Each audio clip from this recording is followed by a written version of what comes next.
La Sibérie, située à l'est des montagnes de l'Oural en Russie, est une région fascinante pour de nombreuses raisons.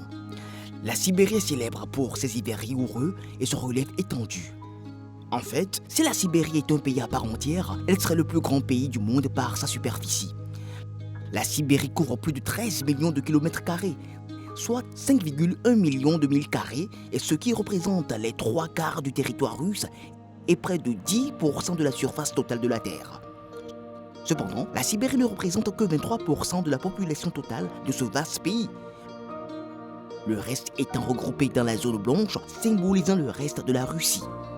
Cependant, la faible population n'est pas le seul aspect étrange de la Sibérie. De nombreux phénomènes étranges se produisent dans ce pays vaste et glacial.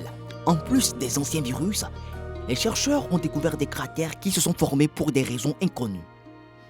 Dans cette vidéo, nous montrons les découvertes horribles faites par les scientifiques en Sibérie. La Sibérie est une terre de contraste. Et si la région est connue pour ses températures extrêmement glaciales, le temps ne reste pas froid toute l'année.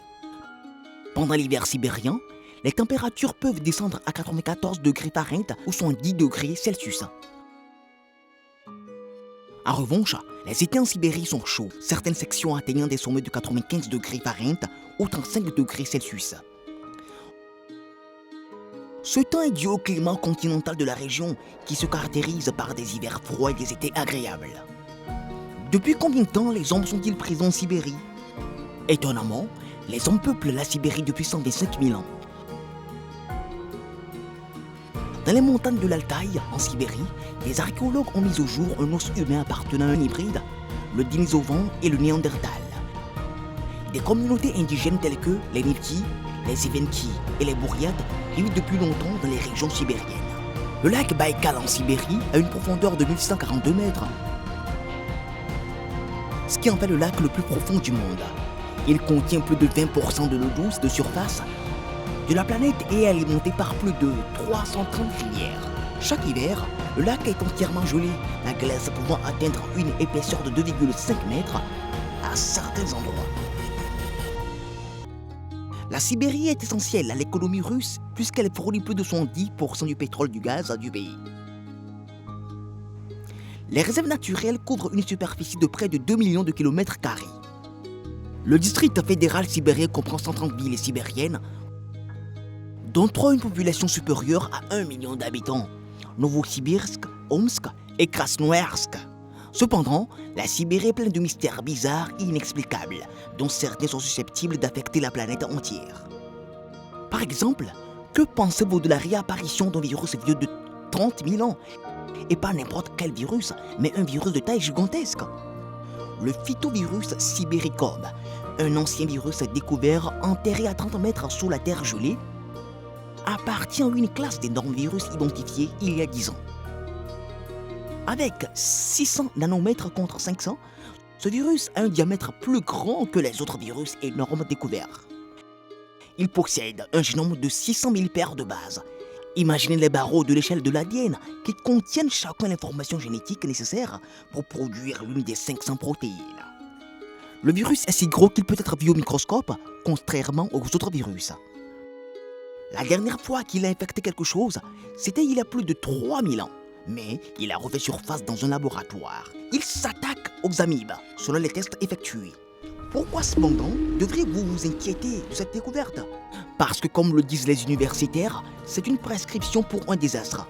Ils soupçonnent que d'autres agents pathogènes mortels pourraient être piégés dans le permafrost. Depuis les années 1970, le pergélisol a reculé et perdu son épaisseur, et les estimations relatives au changement climatique indiquent qu'il pourrait encore se rétrécir davantage. Il est également devenu plus accessible et ses ressources naturelles sont recherchées. Les experts préviennent que la mise à jour des couches profondes pourrait entraîner l'apparition de nouvelles menaces virales. Le professeur Jean-Michel Clavry du Centre national de la recherche scientifique prévient que c'est une recette pour un désastre. Si vous commencez à voir des explorations industrielles, les gens vont commencer à se déplacer autour des couches profondes du pergélisol. Par l'exploitation minière et le forage, ces vieilles couches seront pénétrées et c'est de là que vient le danger. Par exemple, les anciennes souches du virus de la variole, dont l'élimination a été proclamée il y a 30 ans, pourrait représenter un problème car si ces virus survivent de la même manière que les virus d'amibes, la variole n'a pas été effacée de la Terre, mais a juste été arrêtée en surface. En allant plus en profondeur, nous pourrions réveiller la perspective que la variole redevienne une maladie humaine. Le virus Sibéricum, heureusement, constitue une faible menace pour l'homme puisqu'il ne peut pas infecter d'autres animaux ou des humains. Mais d'autres virus pourraient être libérés lorsque la Terre sera exposée. Pendant ce temps, un autre mystère émerge dans les rivières de Sibérie. Les pêcheurs rapportent avoir attrapé des brochets avec des cornes. Alexei Volkov a capturé deux de ces poissons inhabituels dans la rivière Itish en Sibérie et les a qualifiés de dragons sous-marins. Les habitants ont mis en cause les radiations ou d'autres polluants qui, selon eux, ont été causés par le carburant contenu dans les débris largués par les fusées spatiales lancées depuis Baïkonour au Kazakhstan voisin. Selon l'agence de presse régionale d'Omsk, une partie des débris est tombée dans la rivière et une usine de zirconium, aujourd'hui désaffectée, se trouve également près de l'endroit où Volkov a attrapé le poisson. Selon Volkov de Tara, le plus gros poisson avec 2 cornes, tandis que le plus petit en avait 4. Il a déclaré « J'ai été impressionné par cette prise. Les poissons pesaient 14 kg et 7 kg.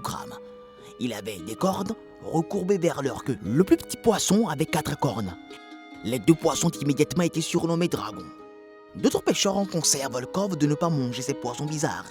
Mais Volkov les a quand même mangés. Il a cependant séché et conservé les étranges têtes que l'on peut voir dans son garage. L'impact de ces poissons sur la santé de Volkov est inconnu, bien que les villageois aient attribué des malaises inhabituels chez les nouveau-nés des environs à la pollution provenant du site de lancement des fusées. Si cela ne suffit pas à vous effrayer, imaginez les étranges et gigantesques cratères qui sont apparus dans la toundra sibérienne. Il n'est pas rare de voir des trous larges et profonds dans les divers endroits du monde suite à l'exploitation minière et à d'autres activités humaines. Cependant, lorsqu'une équipe de télévision russe survolant la toundra sibérienne au cours de l'été 2020 a vu un grand cratère de 30 mètres de profondeur et de 20 mètres de large, cela a suscité de nombreux doutes. Le trou était stupéfiant par sa taille, sa symétrie et l'énorme force de la nature nécessaire pour le produire. Les scientifiques ne savaient pas exactement comment le trou massif, qui était au moins le 9e découvert dans la région depuis 2013, s'était développé. Lorsque le premier cratère a été découvert près d'un champ pétrolier et gazier dans la péninsule de Yamal, au nord-ouest de la Sibérie, les spéculations incluaient un impact de météorites, un atterrissage d'ovnis et l'effondrement d'une installation de stockage militaire souterraine et secrète. Les scientifiques ont fini par découvrir, cependant, un grand cratère en éruption furieuse et explosive dans la toundra sibérienne. Une énorme explosion de méthane qui a projeté de la glace et de la roche à des centaines de mètres de distance a créé une cicatrice circulaire béante sur le terrain désolé et effrayant. Il s'agit du 17e trou, découvert dans les péninsules reculées de Yamal et de Jida dans l'Arctique russe. Depuis la première découverte en 2013, laisse les experts perplexes. La photographie par drone, la modélisation 3D et l'intelligence artificielle permettent de lever le voile sur les mystères de ces cratères, considérés comme liés au changement climatique. Le nouveau cratère est exceptionnellement bien préservé. Une eau de surface ne s'était pas encore accumulée dans le cratère lorsque nous l'avons sondé, ce qui nous a permis d'étudier un cratère près, non touché par la dégradation. C'est également la première fois que les chercheurs ont pu faire voler un drone en profondeur dans un cratère, atteignant 10 à 15 mètres sous la surface et capturant la structure du trou souterrain où le métal s'était accumulé. Le drone a pris environ 80 images, ce qui a permis aux chercheurs de créer un modèle 3D du cratère qui a une profondeur de 30 mètres et la taille de 3 bus alignés bout à bout. Le modèle a révélé des grottes uniques dans la partie inférieure du cratère, confirmant l'hypothèse des scientifiques. Le méthane s'accumule dans une brèche dans la glace, entraînant la formation de monticules au niveau du sol. Le monticule augmente en taille avant d'exploser et de cracher de glace dans d'autres débris, laissant derrière lui le gigantesque cratère. La source de méthane peut se trouver dans les profondeurs du sol, au plus près de la surface, ou un mélange des deux. Le permafrost est une énorme réserve naturelle de méthane, et le méthane est un puissant gaz à effet de serre qui piège la chaleur et réchauffe la planète bien plus efficacement que le dioxyde de carbone. L'Arctique se réchauffe 2 fois plus vite que la moyenne mondiale, et les étés plus chauds ont endommagé la couche de pergélisol, qui fonctionne comme un couvercle permettant au gaz de s'échapper. Selon certains scientifiques, le sol de la zone de pergélisol contient 2 fois plus de carbone que l'atmosphère, ce qui rend cette région cruciale dans la lutte contre le changement climatique. Il est donc clair que le changement climatique influence la probabilité de formation de cratères et d'explosion de gaz dans le pergélisol nordique. Les chercheurs ont également pu déterminer à quel moment le cratère s'est développé grâce à des photos satellites. Ils pensent que le monticule aurait explosé à un moment donné entre le 15 mai et le 9 juin 2020. Le 16 juillet 2020, le cratère a été découvert lors d'un survol en hélicoptère. Le moment n'était pas une coïncidence, car c'était la période de l'année où il y avait un rapport important de rayonnement solaire, ce qui a permis à la neige des couches supérieures de la Terre de fondre, entraînant des changements dans leurs caractéristiques et leur comportement. Bien que ces cratères soient apparus dans une région peu habitée, ils représentent un danger pour les populations autochtones ainsi que pour les infrastructures pétrolières et gazières. Les trous sont souvent découverts par hasard lors de vols en hélicoptère ou par des éleveurs de rennes, mais ils pourraient être désastreux pour les personnes qui vivent à proximité. Le professeur Vasily Bogoyavlensky a par exemple interviewé une éleveuse de rennes qui a observé en 2017 une formidable éruption de monticules dans le canal d'une rivière dans la péninsule de Yamal.